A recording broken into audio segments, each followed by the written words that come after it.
Welcome to Tenor Tech, where I solve the problems you didn't even know you had.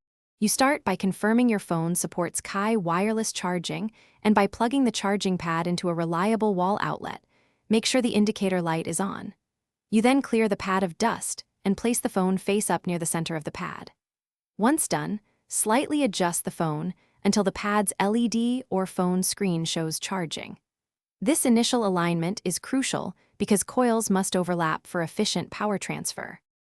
You now focus on fine alignment and phone settings. Center the phone precisely over the pad's charging zone, using any magnetic guide or haptic feedback to confirm placement.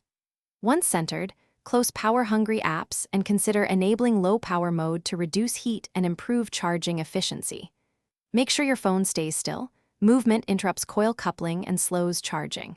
If the phone or pad gets hot, remove the case or pause charging. You finish by confirming the battery percentage rises and the device reaches the expected charge level before you leave it. If charging fails, reseat the phone precisely in the center, check the wall outlet and the USB cable for damage, and swap cables if possible. If problems persist, unplug the pad for 10 seconds to reset it, and then try another phone to isolate whether the pad or the phone is the issue. This single troubleshooting step solves many common faults. Thanks for watching. Subscribe to keep your life in tune.